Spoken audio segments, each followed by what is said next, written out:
त्यामुळं दादांचा पासून असेल, भाऊंचा पासून असेल, मदनप्पांचं राजकारण आपण सगळ्यांनी बघितलंय. कारण या बौद्धांची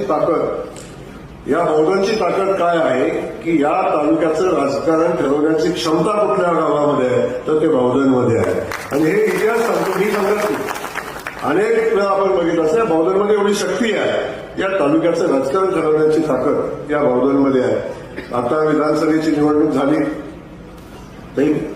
त्या विषयावर मी बोलणार, पण आता खूप शेवटी निर्णय झाले.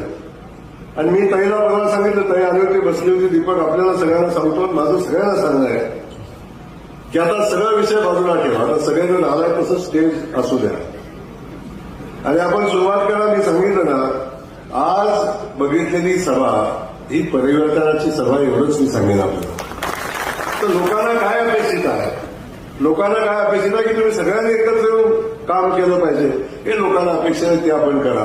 कारण उत्तरचं उदाहरण तुमच्या समोर आहे. श्रमीचे हा माझं वाक्य आहे. उद्याचा जो सैन्याचा प्रवेशाचा कार्यक्रम आहे त्याच्यामध्ये सुद्धा असं पाहिलं जातंय की वाईमध्ये जयकुमार गोरेंनी आता मानमध्ये लक्ष घालायला सुरुवात केली असं. मुळामध्ये प्रत्येकाला आपला पक्ष वाढवण्याचा अधिकार आहे.